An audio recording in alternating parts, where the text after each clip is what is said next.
Well done. Hopefully we. Yeah. Well done, Mohanlal. I'm sorry. Well done, Sanju Samson. Sanju Thank you. Mohanlal Samson. Okay. Thank you very much. Thanks. പുതിയൊരു വീഡിയോയിലേക്ക് എല്ലാവർക്കും സ്വാഗതം.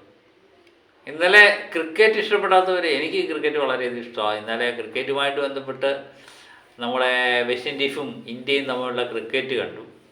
Cricket കണ്ടപ്പം നമുക്ക് വളരെ സന്തോഷം, ഇരട്ടി മധുരമായിരുന്നു. നമ്മുടെ സഞ്ജു 97 അടിക്കുന്നത്, എല്ലാവരും എഴുതിത്തള്ളിയ സഞ്ജു. എനിക്ക് തോന്നുന്നു ഇനിയൊരു തിരിച്ചുവരവില്ല എന്ന് പ്രതീക്ഷിക്കുന്നിടത്താണ് ഒരു തിരിച്ചുവരവുണ്ടാകുന്നത്. അതും ഗംഭീര തിരിച്ചുവരവ്, 97 റണ്ണ്. അതും എനിക്ക് തോന്നുന്നു സഞ്ജു ഇല്ലായിരുന്നുവെങ്കിൽ കളി തോറ്റുപോയേനെ, അത് 100% ഉറപ്പാണ്. നമ്മുടെ സെമി ഫൈനലിലേക്ക് തിരിച്ചു കൊണ്ടുവന്ന് സഞ്ജുവിൻ്റെ പ്രകടനമുണ്ട്. ഒരുപക്ഷെ സഞ്ജുവിൻ്റെ ഇന്നലത്തെ പ്രകടനം ഇല്ലായിരുന്നുവെങ്കിൽ ടീമിൽ നിന്ന്, ഇന്ത്യൻ ടീമിൽ തന്നെ ഒരു തിരിച്ചു പോകാൻ, തിരിച്ചു വരാത്തൊരു പോക്ക് തന്നെ ആയിരിക്കും ഉണ്ടാകാൻ പോകുന്നത്. കാരണം ഒത്തിരി ചാൻസ് കിട്ടി, അതൊന്നും മുതലാക്കാൻ സഞ്ജുവിന് കഴിഞ്ഞില്ല. പക്ഷേ ആ ഫോമിൻ്റെ ചില നിർണായക മുഹൂർത്തങ്ങൾ സഞ്ജു കാഴ്ചവെക്കുന്നത് നമ്മൾ കണ്ടു. ഇന്നലെ ഗംഭീര പ്രകടനമായിരുന്നു, ഒരു രക്ഷയില്ലാത്ത ഫാനുമായിരുന്നു, ഒറ്റ ലൈഫിലായിരുന്നു, മാഫും ക്ലാഫും ഒക്കെ ചേർന്ന ഒരു ഇന്നിങ്സായിരുന്നു. അപ്പോൾ സഞ്ജുവിനോട് ഏഷ്യ കപ്പുമായിട്ട് ബന്ധപ്പെട്ട് കളി നടന്നുകൊണ്ടിരുന്നപ്പം സഞ്ജുവിനോട് ചോദിച്ചു ഏത് പൊസിഷനിൽ കളിക്കാൻ ഇഷ്ടമാണ്. അപ്പം ഓപ്പണറായിട്ടാണോ, 1-ാം നമ്പറാണോ, 2-ാം നമ്പറാണോ, 3-ാം നമ്പറാണോ? അപ്പം സഞ്ജു പറഞ്ഞൊരു വാചകമുണ്ട്, അതിപ്പം വൈറലായി മാറി. കാരണം സഞ്ജുവിന് ഏറ്റവും ഇഷ്ടപ്പെട്ട ആൾ മോഹൻലാലാണെന്ന്. മോഹൻലാൽ വില്ലനായിട്ട് വന്നിട്ട് നായകനാവുകയും പല വീഴ്ചകളുണ്ടാകും, അവിടുന്ന് ഒരു തിരിച്ചുവരവുണ്ട്. അതൊക്കെയാണ് മോഹൻലാൽ എന്ന് പറയുന്ന നടനെ തനിക്ക് പ്രിയങ്കനാകുന്നത് എന്ന് പറഞ്ഞിട്ടൊരു ഇതാണ്. സഞ്ജയ് മഞ്ചരക്കറായിരുന്നു അന്ന് സഞ്ജുവിനോട് ചോദിക്കുന്നത്.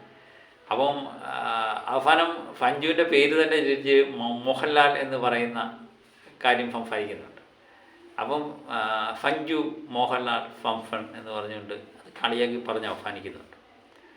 അപ്പം മോഹൻലാൽ തന്നെയാണ് സഞ്ജുവിൻ്റെ എന്താ പറയുന്നത് ഒരു വഴികാട്ടി പോലെ, ഒരു പ്രചോദനം എന്നൊക്കെ പറയത്തില്ലേ നമ്മൾ.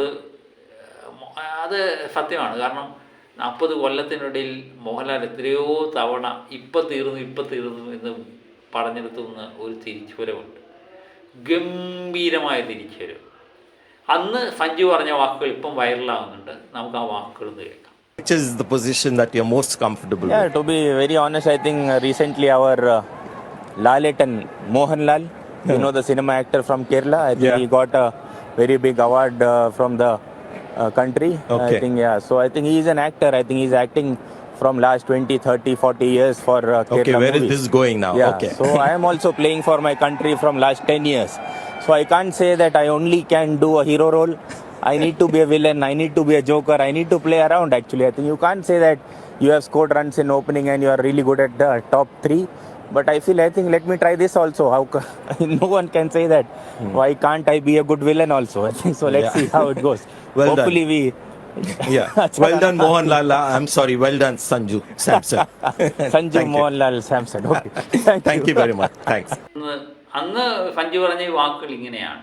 അപ്പം മോഹൻലാലിൻ്റെ ജീവിതം തന്നെ, അല്ലെങ്കിൽ സിനിമാ ജീവിതം എന്ന് പറയുന്നത് അനേകം തകർച്ചയിൽ നിന്ന് പിന്നെ ഉയർത്തെഴുന്നേൽക്കുന്നു, പിന്നെ ഗംഭീരമായ വരവാണ്.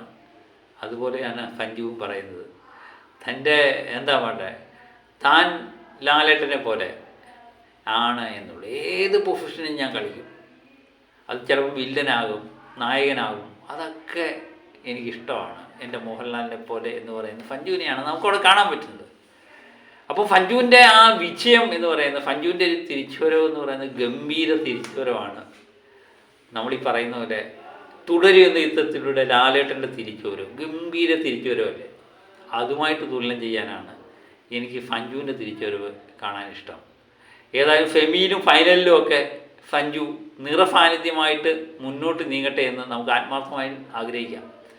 അതാണ് ലാലേട്ടൻ എമ്പുരാനിൽ തുടങ്ങി, പിന്നെ തുടരും, അങ്ങനെ തുടർച്ചയായുള്ള വിജയങ്ങളായില്ലേ, അതുപോലെ തന്നെ സഞ്ജുവിനും കഴിയട്ടെ എന്ന് ആത്മാർത്ഥമായിട്ട് ആഗ്രഹിക്കാം. അതിനുവേണ്ടി ആഗ്രഹിക്കാം. അപ്പോൾ മറ്റൊരു വീഡിയോയുമായിട്ട് വീണ്ടും ഞാൻ എത്താം. Okay, by.